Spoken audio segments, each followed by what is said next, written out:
Amén. Si alguien me quiere apadrinar a mí, pues me apadrine. Muy bien. Señor, gracias te damos por tu presencia, Señor. Gracias por tu amor, Señor, por lo que has hecho, lo que haces y harás, Señor. Gracias por cada niño, Señor, apadrinado, Señor, por cada padrino,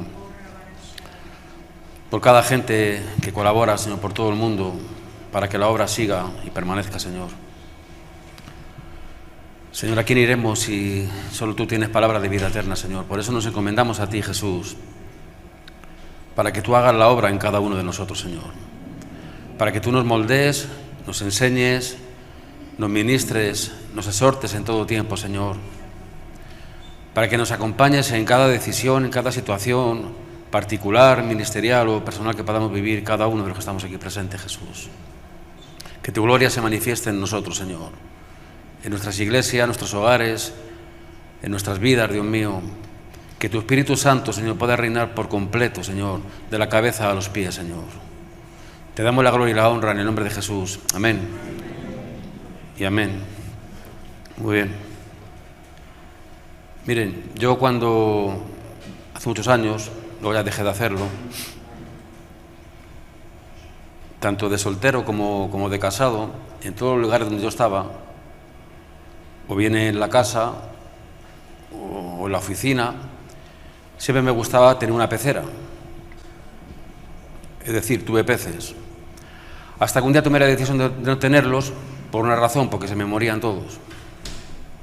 Entonces decidí no invertir más en que quizá no los cuidaba bien y se me acababan muriendo. Al final desistí y dije, no quiero más peces. No se piense que se me ha ido la olla, o sea, ahora entenderá lo que quiero decirles. Porque yo, gracias a esto, aprendí 3 cosas importantes. Y entendí, que al cuidar los peces, había 2 tipos de peces, los de agua caliente y los de agua fría. Los de agua caliente son más delicados, son más difíciles de tratar, son más bonitos, hay más variedad, pero tienen un montón de trato o tratamiento que, como te descuides un poco, pues al final el pez se acaba muriendo, ¿no? Sin embargo, el pez de agua fría no hay tanta variedad, son casi todos iguales, pero oye, están hechos de otra calaña, parece ser, porque duran más, ¿verdad? Y otra cosa que aprendí, y aprendí bien, ¿sabes por qué? Porque yo entendí por qué se me morían todos los peces, y es porque tú te acercas a la pecera y le echas esa comidita y ves que van todos los peces a comer y oye, ves que en un momento se lo han comido todo. Entonces claro, uno ignorantemente pues vuelve a meter el dedo, vuelve a echar otra vez y siguen comiendo y no paran de comer. ¿Sabes por qué? Porque el pez no tiene memoria de que ha comido. El pez come y come y come y tú te puedes tirar todo el día dándole de comer que no le va a pasar nada. Al día siguiente el pez ha reventado porque le ha reventado el estómago. Obviamente, a mí se me reventaban todos los estómagos que había. Y, sin embargo, un pez no se muere de hambre. Puede estar mucho tiempo sin comer, viviendo, digamos, de lo que hay en el ambiente, por decirlo de alguna manera, ¿verdad? Y la tercera cosa que aprendí es que el pez también tiene un crecimiento acorde al hábitat o a la pecera que tú le pongas. Es decir, me explico. Si un pez tiene que crecer 15 centímetros, no le puedes meter en una pecera pequeña porque no te crecería. Tienes que meter en una pecera acorde a que pueda ensanchar y alargar todo lo que el pez pueda ser, dependiendo, digamos, de su especie. Es como si a un ser humano le ponen una camisa de fuerza bien grapada o bien soldada y por mucho que quieras crecer, una de dos, o rompes el brazo o no creces o rompes la camisa. Es decir, que son cosas tontas aparentemente, pero ahora me van a entender lo que quiero llegar a decirles. Porque a mí esto Dios me hablaba algo de que no hay mucha diferencia con estos símil que he puesto de los peces o las peceras a lo que es al creyente o al cristiano, digamos, hoy en día. Me he dado cuenta de que el creyente, el que cree en Dios, es decir, el caliente, no el frío ni el tibio, sino el caliente, es el que realmente tiene que dar el paso para hacer las cosas, pero es el más difícil de tratar. Aunque parezca extraño, a veces es más fácil tratar con impíos, con pecadores o con gente que directamente no cree en Dios, que con gente que cree en Dios, que todo lo saben, que saben todo lo que se tiene que mover y son igual hasta más difíciles, digamos, que tratar, ¿verdad? Hasta el punto de que me he dado cuenta por ejemplo, algo muy común, en la escuela dominical le preguntas a un niño cuál es el enemigo de Dios y todo el mundo dice el diablo. Eso es lo que hemos aprendido todos, pero no es del todo real, porque el diablo ya fue vencido en la cruz. El mayor problema que tiene Cristo hoy en día no es con el mal, ni con el diablo, ni con su hueste, sino con sus propios creyentes, que quizás por nuestras costumbres o por nuestras cosas, yendo a nuestro nivel, pues no queremos, digamos, cambiar ciertas actitudes en nosotros. Yo hablo de mí, de testimonio personal. Yo los mayores problemas que he tenido en el ministerio no ha sido con gente que no estaban convertida. No creo en Dios y no creo en Dios. Tú tienes fe, yo no la tengo. Tú dices blanco, yo lo siento, yo opino negro. Pero somos tan amigos y nos respetamos el uno al otro. Pero si te contase la cantidad de problemas que me he tenido que enfrentar o se han tenido que enfrentar conmigo, con gente que lo saben todo, que creen en Dios, que llevan años, que saben cómo moverse, que saben las cosas como son, que saben toda la historia, al final es un poco una lucha, digamos, ¿verdad? La otra parte era de que el pez se comía, por comer se podía llegar a morir. Y esto es sinónimo a ese texto que dice de que la letra mata y el espíritu vivifica. Y nos estamos cargando de mucha teología, de mucha sabiduría humana, de mucha inteligencia humana, de gente que tiene la gran capacidad quizá de memorizar o de restregarte, que me sé la Biblia de memoria y que son como los maestros y los fariseos de la antigua época, que siempre tenían para sacarse la palabrita para cualquier persona. Es decir, tengo un problema, yo tengo la palabra para ti. Tengo esta situación, tengo la palabra para ti. Y yo a veces me he preguntado, a lo largo de los años, ¿de qué me vale saberme la Biblia de memoria? ¿De qué me vale saberme los versículos donde están? ¿De qué me vale dar el versículo adecuado a una persona si luego no soy capaz de cumplir lo que yo estoy diciendo o lo que dice la Escritura? Porque la letra mata, pero el espíritu vivifica. Y a veces nos pensamos que con saber todo, ya está. Y es pura teoría.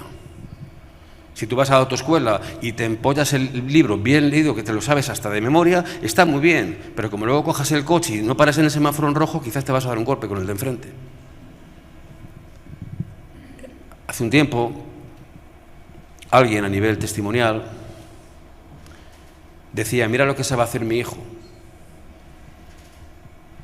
Déjenle que diga a ver qué sabe hacer el hijo. El hijo se puso con una edad muy, muy corta a recitar desde el Génesis hasta el Apocalipsis todos los libros del Antiguo Testamento seguidos del Nuevo Testamento. Cuando acabó, todo el mundo aplaudiendo. ¡Oh, ¡qué portento! Y yo me preguntaba y decía, ¿y? ¿A mí de qué me vale saberme que después del Génesis va el Éxodo? ¿A mí de qué me vale que después de Mateo vaya Marcos? ¿A mí de qué me vale que el Apocalipsis está al final y el Génesis al principio si luego no cumple lo que hay dentro? El pez, si le das mucho de comer, y si se harta de comer, y se pasa horas comiendo y horas comiendo, pero no practicando, ¿sabe lo que le va a pasar? Pues es como aquella persona humanamente que se pone a comer, y no sale nunca a hacer ejercicio, y al final explotará. Y tenemos que guardar la figura espiritual, no la natural, sino la espiritual, que es comer, pero repartir lo que estás comiendo. Comer, alimentarte, pero luego que la palabra corra y fluya como río de agua viva por ti y por los demás. Que la palabra no vuelva vacía. Que la gracia que Dios te ha dado a ti no te la quede solamente para ti y engordes para ti, sino que transmitas, digamos, a los demás. Y luego hablaba de la pecera, que el pez crece según, digamos, según su hábitat, ¿verdad? Según el espacio. Y ¿sabes algo, hermano? A mí esto me ha dado muy claro el Señor, de que a qué medida, digamos, crece, digamos, el miembro, digamos, en una iglesia. Si un miembro de una iglesia va a una iglesia con pocos recursos, con poca visión, con poco ministerio, con pocas ideas cara afuera, pues va a crecer acorde a lo que tenga en ese lugar. Pero luego saldrá fuera y no sabrá hacer nada, porque se ha alimentado lo que en las cuatro paredes, techo y suelo, digamos, ha habido, pero nada más. Y una iglesia que realmente le falte fe, a una iglesia que le falte, digamos, emprender cosas, una iglesia o un ministerio que no tenga o que no busque recursos para hacer otras cosas, una iglesia, digamos, parada, una iglesia que simplemente se dedique a decir el culto dominical o de la semana y amén y hasta la semana que viene, eso es el futuro de un pez que se mete en ese lugar y no va a crecer más porque la pecera no es grande. Y si tú tienes que crecer una estatura, no vas a poder crecer porque va a haber paredes que no te van a permitir crecer. Y allá cada cual sabrá, porque yo sobre este punto me gustaría hablarte hoy. Dice la palabra de Dios en Génesis, en el capítulo 15, versículos 4 y 5. Génesis 15, 4 y 5. Dice así: luego vino a él palabra de Jehová diciendo: no te heredará este, sino un hijo tuyo será el que te heredará. Y lo llevó fuera y le dijo: mira ahora los cielos y cuenta las estrellas, si las puedes contar. Y le dijo: así será tu descendencia. Un versículo cortito, muy conocido, que prácticamente todos conocemos un poco la historia, pero con un montón de contenido. Porque aquí vemos una promesa que Dios le está dando a alguien, pero una promesa que en ese mismo instante que hemos leído, ese versículo 4, Dios se está dirigiendo a Abraham como Abram, no como Abraham. Es decir, en aquel momento no era Abraham, era Abraham, que hay una diferencia, o hay muchas diferencias. Y estaba, para que ustedes me entiendan, hablando a alguien que quizás su mentalidad todavía no había madurado lo que tenía que madurar. Él quizás estaba en una buena posición, en una buena postura, pero sin embargo algo le faltaba. Cuando cogió lo que le faltó, Dios le puso el sobrenombre de Abraham. Sin embargo, ¿qué ocurrió en este mismo instante de este versículo que te he compartido? Algo muy sencillo, que en ese mismo tiempo, en ese mismo instante, Abraham tenía un problema. Se estaba viendo lo que realmente a él se le venía encima. Es decir, él era viejo, ya se le estaba acabando el tiempo, humanamente hablando, de procrear, o de hacer que la mujer procrease, mejor dicho. La mujer, aparte de que era estéril, encima también ya era mayor, ya era vieja. Y estoy hablando antes de que se fuese con la esclava, antes de que se fuese de la criada, es decir, hablo de Abraham. Y en esa situación que él tenía, estaba con esa inquietud, con esa problemática, con esa circunstancia de decir: ¿de qué me vale todo lo que tengo, todas las posesiones, todo lo que quizá vaya a emprender, si realmente no voy a tener descendencia? Cuando yo me muera, esto se acaba.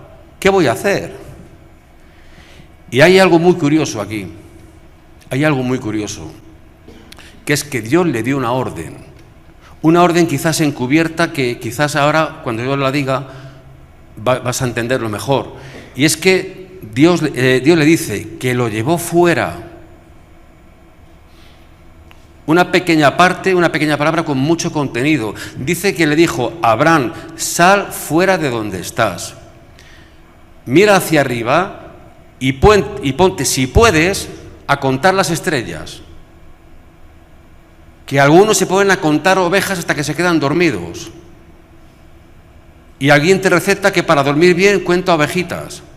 Pero ninguno de los que estamos aquí somos capaces de contar todas las estrellas que hay, porque es imposible, porque son infinitas. Sin embargo, Dios le da esa orden y lo saca fuera. ¿Sabes para qué? Entre otras cosas, para ahí mismo hacerle cambiar, digamos, de mentalidad. ¿Sabes algo? Mírenme a mí un momento. Yo mido 1,75. 1,75. Si más o menos pongo esta altura del micrófono a la mano, me diría 2 metros. Yo no sé lo que Abraham medía. En la Biblia yo no he encontrado, o no lo he buscado, o no lo sé, sea que lo sepa que lo diga, dónde viene cuánto medía Abraham. No sé si era bajito, si era de estatura media, si era alto, si era guapo, si era feo, no lo sé. No sé esos requisitos de Abraham, pero sí sé cuánto medían las tiendas. Sí sé cuánto medía la tienda donde Abraham estaba orando y diciendo: Señor, tengo este problema. Y las tiendas no rebasaban los 2 metros. Es decir, es como si yo entrase por esa tienda y la tienda, el techo sería este. Y ahí Dios entendió y le dio el mensaje a Abraham diciendo: si tu mentalidad es esta, eres como el pez de la pecera, que no vas a poder crecer más porque no tienes capacidad para crecer más. Y le dice: para que entiendas, para que tu mentalidad cambie, para que tú funciones, sal de la tienda, sal del lugar de tu escondite, que a lo mejor es el lugar donde tú oras, sal del lugar donde realmente tú ves la panorámica, digámoslo así, de tu vida, o de tu lugar, o de tu ministerio. Y Dios le dice: sal fuera y cuenta las estrellas si ves que puedes. O sea, ya le está retando, si ves que te atreves a hacerlo y ves que puedes, porque así va a ser tu descendencia. Pero Abraham, en un techo de 2 metros, no podía ver más allá de lo que él veía. Si miraba para un lado, había base, había extremos, y si miraba para arriba, no había mucha distancia. Y acababa, digamos, sin ver nada. Amén. Una mente pequeña es un futuro pequeño. Una mente grande quizás sea un futuro grande. Dice la Biblia: no os conforméis a este siglo, sino transformaos por medio de ¿qué? De la renovación de tu entendimiento. Otro texto dice que unos plantan, otros riegan, pero ¿sabes quién da el crecimiento? El crecimiento lo da Dios. Tú plantas, tú riegas, tú dices, tú predicas, tú compartes, tú repartes, tú haces lo que tú quieras, pero el crecimiento y el techo lo pone Dios, no lo ponen los hombres. El Hijo del Hombre no tiene donde recostar la cabeza. Hay muchos argumentos para ese texto, pero uno de ellos, ¿sabes cuál es? Que el Hijo del Hombre no tiene donde recostar la cabeza porque podía permitirse el lujo de tumbarse y decir: ven las estrellas, como dijo mi padre a Abraham, todas son las que tengo que contar si yo quiero. Y ese es mi techo, hasta el infinito y más allá, como Toy Story. Así es. Crecer hasta la estatura, digamos, de Cristo. ¿Ustedes se acuerdan del texto ese famoso en el cual dice que la Biblia que Jesús ya había cumplido los 12 años y ya podía, digamos, participar en las fiestas de la época? Y José y María bajaron al hijo. Ya tenía edad para participar en la fiesta. En un momento concreto, Pedro le dice el marido le dice a la mujer: ¿dónde está el niño? La niña dice: no estaba contigo, no estaba contigo, no, el niño se ha perdido. Jesús se había perdido. Cuando lo encuentran, le dicen: ¿dónde te has metido? ¿Qué te has perdido? Y en resumidas cuentas lo que Jesús le dice: yo estaba haciendo lo que tenía que hacer, quizás los perdidos estabais vosotros. No se dieron cuenta estos padres lo que perdieron. Tú a veces un día puedes perder la cartera, uno puede perder las gafas, uno puede perder el bolso, pero perder a Jesús es un problema.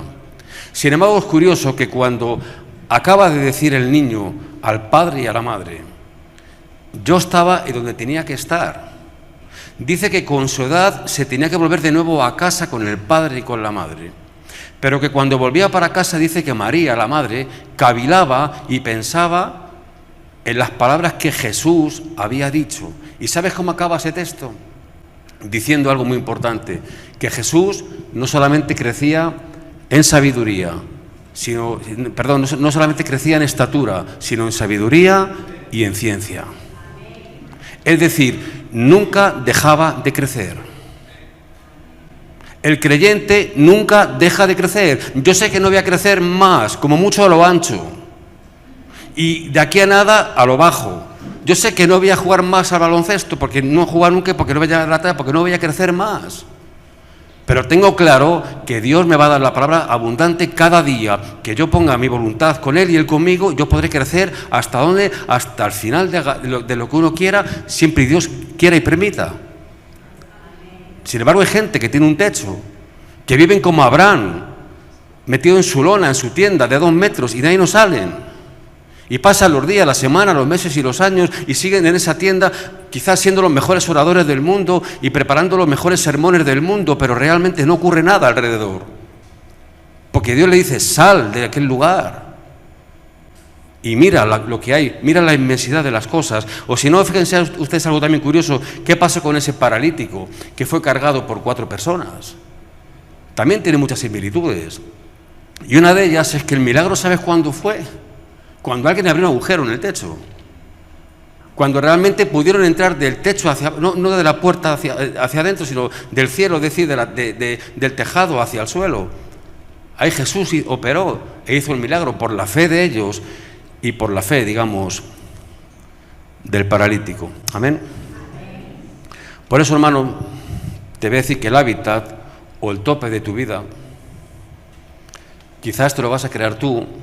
O podríamos decir que quizás en el lugar donde tú te puedas congregar, donde si te dicen que solamente es lo que ves, pues de ahí no vas a pasar. Llegará un momento en el cual ya no tendrás lugar porque ya no habrá nada que hacer. Pero si tú te congregas en un lugar, que estoy seguro que este es uno de ellos, donde aunque veas techo, hay demasiadas aberturas porque hay mucho trabajo por hacer. Aquí no hay paro obrero. Aquí hay un montón de cosas por hacer cada día. Aquí visión no falta. Aquí profecía no falta. Aquí puedes crecer hasta el tope, hasta el final, hasta donde Dios quiera y permita que tú crezcas. Porque no estamos tapando las cosas con una lona de 2 metros en la cual decimos ni para arriba ni para abajo. Cuando llegues hasta el final ya no tienes nada que hacer. Miren, este es un dicho muy común que se emplea en la televisión o en el periodismo. Ves a los futbolistas, a los atletas y ves al periodista que dice o bien esta persona no tiene techo o bien dicen esta persona ya tiene techo, ya ha tocado techo. Eso existe en este lugar, también en este ministerio. Hay personas, por gracia o por desgracia, que cuando llegan, digamos, a una edad y ocupan un lugar o un cargo, se casan, tienen hijos, se les da un diploma, por decirlo de alguna manera, y ya ocupan, digamos, el lugar donde tienes todo lo que, digamos, prácticamente toca tener, pues ya empiezas a menguar, a crecer para abajo y a lo ancho. Ya no hay crecimiento, ya viene el estancamiento, ya viene el agua estancada. Y yo me pregunto, ¿por qué? ¿Por qué sucede eso? Si Dios no es hombre para que mienta y Dios no miente. Si Dios le hizo decir, salir a Abraham, sal del lugar donde tú estás para que puedas ver las cosas. ¿No crees que Dios nos está diciendo en esta mañana, sal de donde tú estás para que puedas ver mi gloria? Sal de donde tú estás para que puedas ver lo que hay después. Como en alguna ocasión dijo, vete a lo más profundo del todo para poder ver las cosas.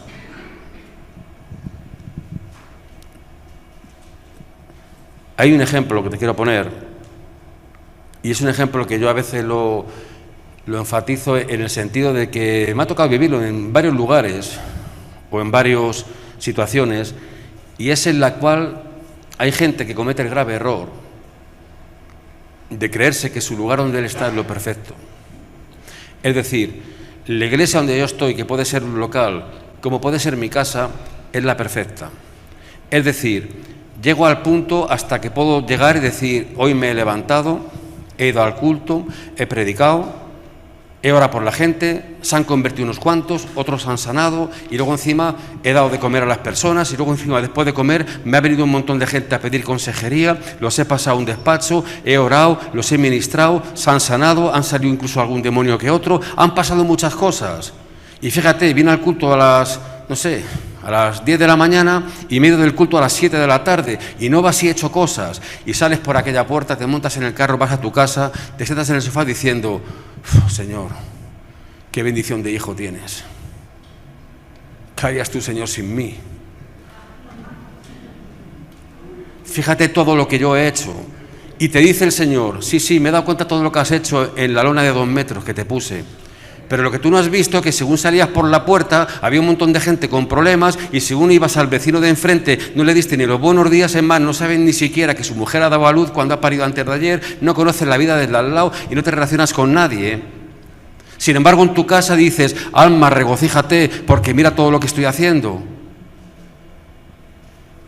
Pero si miras más de las 4 paredes que está rodeado, te das cuenta que tu ministerio se basa o se enfoca en esa lona o en esas 4 paredes, digamos, de 2 metros, pero alrededor de fuera de ti no ocurre nada. Luego la gente alrededor de ti te conoce como te conoce en el culto, pero fuera del culto eres irreconocible, porque eres, digamos, muy, muy diferente. ¿Sabes, hermano? Me he dado cuenta también de que cometemos muchos errores, y encima uno de ellos muy básico, que es cuando oramos, y todos cometemos en él el mismo error. Y es que a veces vienen circunstancias a nuestra vida, situaciones complicadas, problemas, aflicciones, entramos dentro de nuestra tienda con todos los problemas, no escuchamos la voz de Dios que nos está diciendo, sal y mira las estrellas, sino nos quedamos abocados en ese problema y empezamos a cuestionar todos los problemas que tenemos y nos permitimos el lujo de orar y decir, Señor, sácame de esta situación. Señor, líbrame de este problema. Señor, quítame esta inquietud. Señor, quítame estas cargas, quítame estas presiones, quítame estas cosas que me están asediando y quitándome el sueño, quitándome la paz y produciéndome ansiedad y estrés. ¿Y sabes lo que nos corrige el Señor? Diciendo, mira, si yo te envío a ti los problemas, no es para que ores tú para que te los quite, sino que tú tienes que orarme y decir, Señor, dame una espalda más grande para poder soportar esos problemas y los que me vas a dar después. Porque entonces nosotros mismos nos estamos metiendo en esa pecera pequeñita, porque no queremos más de lo que abarca nuestra pecera, no queremos meter en nuestro salón más del sofá que nos cabe, no queremos meter más en nuestro ministerio más de lo que nosotros vemos que podemos tantear o tener controlado. Sin embargo, Dios, que es incontrolable e incontrolado, nos puede meter, dependiendo de la capacidad de cada uno, evidentemente, pero haciéndonos ver de que un problema tuyo, por muy problema que sea, para Dios no es nada. Amén. En alguna ocasión, dice la Biblia, que le llegó a decir a su pueblo, os digo que ahora ensachéis vuestros campamentos, que ensachéis vuestras tiendas. Quizás el Señor nos está diciendo esta mañana aquí a cada uno de nosotros, ensancha tu mente, renueva la visión, mira las cosas de diferente manera. Miren, lo mismo que Dios a Abraham, en ese caso, le cambió la mente, hubo un caso concreto en el Nuevo Testamento también muy similar. Es el caso que ustedes conocen de que un experto en pesca, con unos pescadores, uno de ellos llamado Pedro, dice que la Biblia que se fueron toda la noche entera pescando. No habían pescado nada. No habían pescado absolutamente nada. Volvieron de día, porque los peces se cazan de noche, no se cazan de día. Y cuando estaban preparando las redes, limpiando las redes y encima aguantando el tirón de la depresión, porque Pedro, como los demás pescadores que estaban ahí, no eran personas que ese día se levantaron con ganas de ir de cacería o ir de pesca, como un hobby. Era su medio de vida. Es decir, si tú no cazabas peces, si tú no pescabas peces, esa noche no comías. Ese día tú no podías llevar sustento a tu hogar, ni para tu mujer, ni para tus hijos, ni para nadie.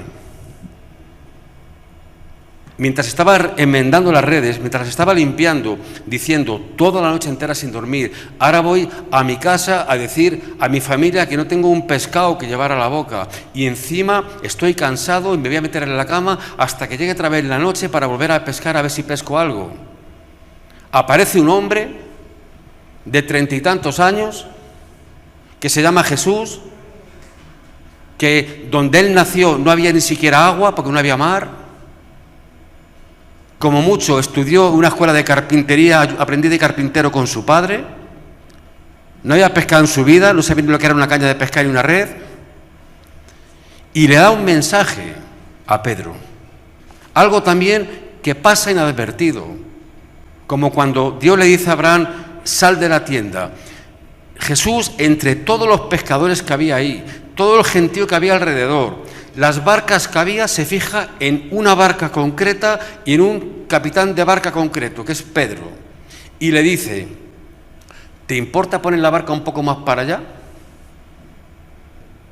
Si lo miras bien, es una tontería.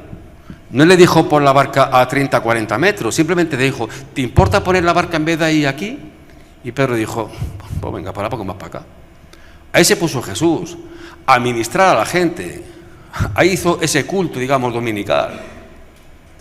Ahí estableció, digamos, su lugar, el púlpito, para dar un mensaje a la gente, pero el verdadero mensaje no era para la gente, el verdadero mensaje era para Pedro, que ahí mismo le abrió la mentalidad y le dijo: llevas toda tu vida en tu nombre pescando, ahora vas a pescar en mi nombre, pero no pesques aquí, vete a lo más profundo.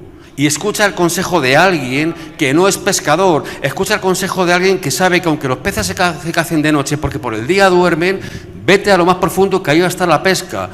Este hombre hizo caso y dijo: mira, lo voy a hacer porque lo voy a hacer, pero estoy cansado, toda la noche sin dormir, tengo que llegar a casa a decir que no tengo un pescado que llevar a la boca y encima tú me mandas que vaya otra vez a pescar. Pues venga, pues te voy a hacer caso. Ustedes conocen el resto, ¿verdad? Se rompían las redes. Tuvieron que pedir ayuda porque se rompían las redes, porque la pesca estaba en aquel lugar. Cuando a este hombre le cambió la mentalidad y empezó a ver que lo que era imposible para él era posible para Dios. Cuando vemos que lo imposible para otros es posible para los demás, es cuando realmente todos cambiamos de mentalidad. Miren, voy a terminar un poco volando. Volando voy, volando vengo. He empezado los pies, voy a acabar en las nubes. Miren, les voy a decir algo. No hablo inglés. Voy a dar el nombre según mi versión.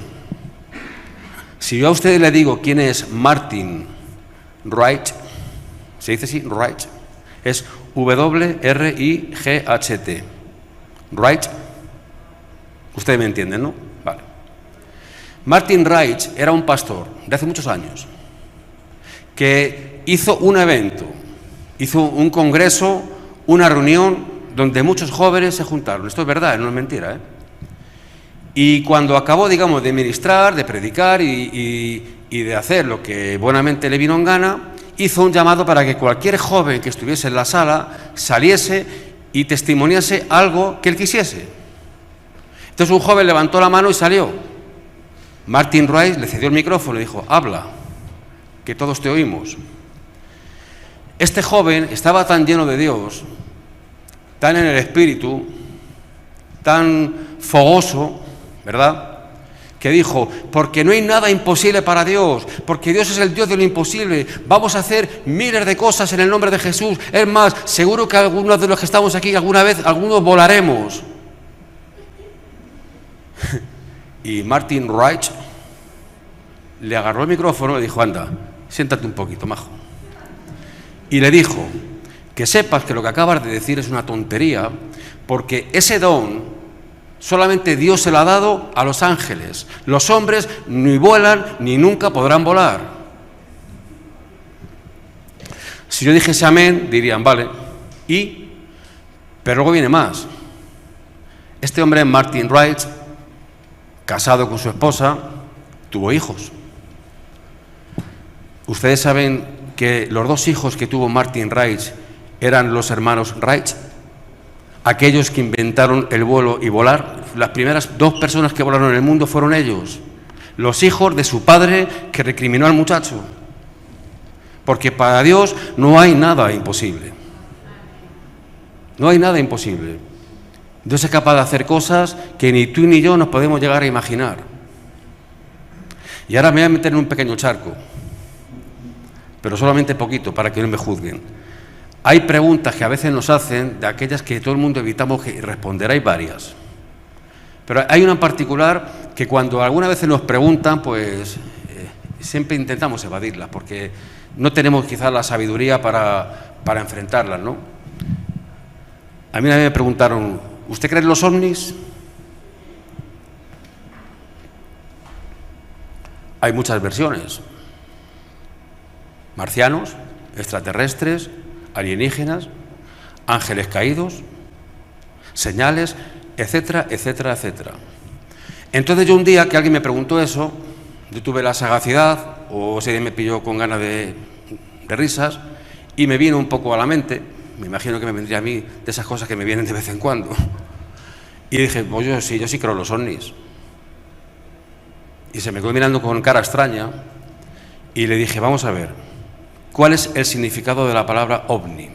Objeto volador no identificado.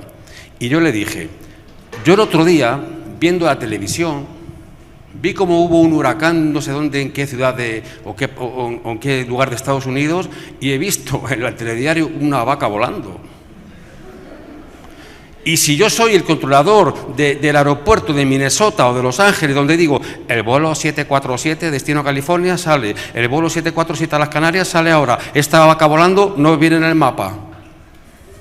Eso era un objeto volador no identificado. O si no, vayámonos más para atrás, cuando a alguien solamente se le ocurre decir, bueno, ya es tiempo de que me vaya al cielo, ya es tiempo de que ascendamos al cielo, ya he aguantado todo lo que tengo que aguantar, ya he dejado aquí la herencia, ya Eliseo va a ocupar mi lugar, yo me llamo Elías, me voy al cielo. Y no cogí un avión, en un carro de fuego salió volando. Si hubiese controladores en aquella época, ¿qué dirían? Otro objeto volador no identificado. Entonces, depende de la pregunta, así la respuesta. Lo que te quiero llegar a decir es que nunca, ni tú ni yo, limitemos el poder de Dios. Es como las estrellas, que son incontables. Te puedes pasar toda tu vida contando estrellas, que una de dos, o se te escapa una u otra, pero son incalculables. Y el toque de Dios, la presencia de Dios, la unción de Dios sobre nuestras vidas es infinita, no tiene techo.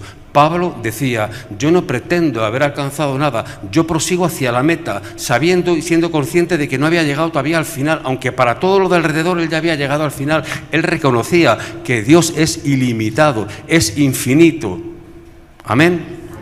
Por eso no limites el poder de Dios en tu vida, hermano. Sal quizás de la tienda. Sal quizás de aquel lugar donde te encuentras recluido, ya sabiendo y creyéndote y diciéndote a ti mismo que ya has vivido todo lo que tienes que vivir. No hagas caso a ese periodista que te está diciendo, yo ya he alcanzado techo, tú ya te tienes que jubilar, no vas a meter más goles, ya no vas a triunfar, tú ya has hecho lo que tenías que hacer. ¿Sabes algo, hermano? En el mundo se dice una frase, que contra más viejo, más pellejo.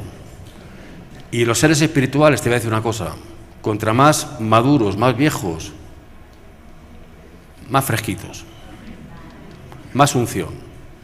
La Biblia habla de las canas, no lo digo porque yo tenga canas, pero la Biblia habla de las canas y dice que respeten a las canas. ¿Sabe por qué? Porque hace falta mucha sabiduría y Dios da sobreabundante a cada uno de los que estamos aquí. Amén. Que Dios os bendiga.